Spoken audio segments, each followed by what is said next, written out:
When we talk about labor, this is usually the image that comes to mind: a picket line, a factory gate, and a group of organized workers demanding a living wage. It's a powerful image, but it represents a narrow slice of the global economy. In reality, the traditional unionized 9-to-5 is a shrinking exception to how most of the world actually works. To understand where work is headed, we have to look past the factory floor. We need to follow the researchers and authors who are pushing our definitions outward, moving from the legal center toward the unregulated fringes. Because work isn't just a job title on a contract, it is a spectrum of whatever human beings are required to do to survive. Start at the center of that spectrum. In 1867, Karl Marx published Das Kapital, framing labor through the lens of surplus value, the difference between the value a worker creates and the wages they are actually paid. Early industrial capitalism relied on the physical toll of the human body. In the 19th century, the conflict was literal. Miners and factory hands traded their health and safety in dangerous environments for a paycheck. This was the world Upton Sinclair documented in The Jungle.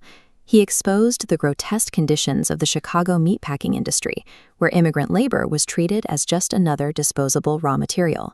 Because these conditions were so visible and so physical, they triggered a legislative response. Public outcry led to the FDA, the 40-hour week, and the first modern labor protections. At this center point, work is physical, the employer is a visible institution, and the worker has a recognized legal status. But that clarity is dissolving. As we move into the modern gray area, work is losing its physical location, and its legal safety nets are disappearing.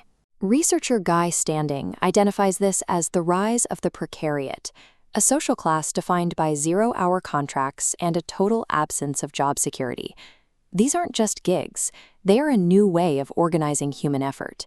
In ghost work, massive corporate projects are shattered into thousands of microtasks, fed to isolated, anonymous workers across the globe.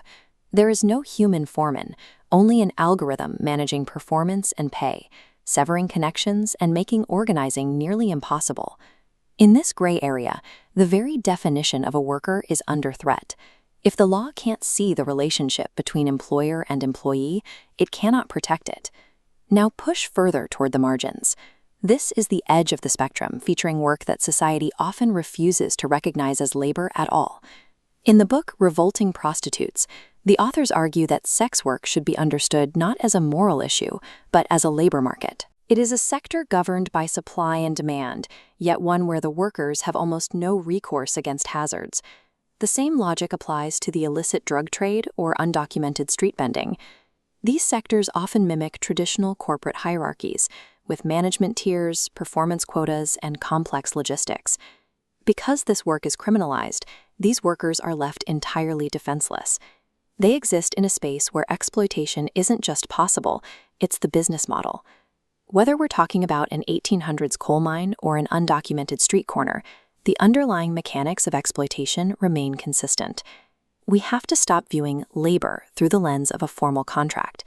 Labor is simply what a person is compelled to do to survive, whether the law recognizes it or not. This distinction matters because of where we're heading. We are seeing the rise of automated systems that can manage core logistics and production without a single human present on the floor. If we continue to define work as a traditional 9-to-5 job, we will fail to protect the millions of people who are being pushed into fragmented, algorithmic roles that the law currently ignores. To protect the future of the workforce, we have to study the margins. As work becomes more fragmented and anonymous, the lack of protection we see on the fringes today is quickly becoming the template for everyone else.